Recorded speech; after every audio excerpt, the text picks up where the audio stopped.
Buonasera e ben ritrovati con l'informazione flash di New Sicilia. Di seguito i titoli più importanti del pomeriggio. In apertura il primato della Sicilia con il numero più alto di nidi di tartarughe caretta su 601 registrati nel 2024. 190 nidi sono avvenuti nella nostra isola e quanto emerge da alcuni dati diffusi da Legambiente.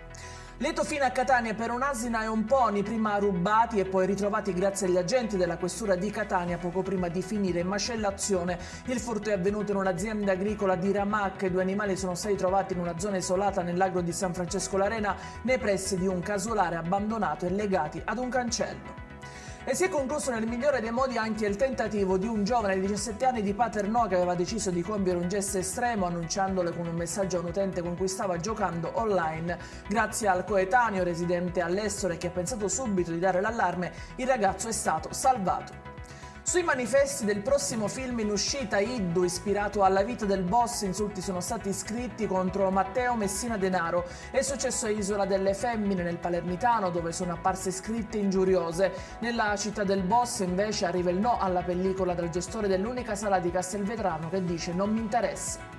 E in chiusura il meteo, domani tempo stabile e soleggiato, temperature ancora sopra la media stagionale. I dettagli di queste notizie, come sempre, vi ricordo che li trovate sul nostro sito www.neusicilia.it e sui nostri canali social. Grazie per averci seguito e a domani.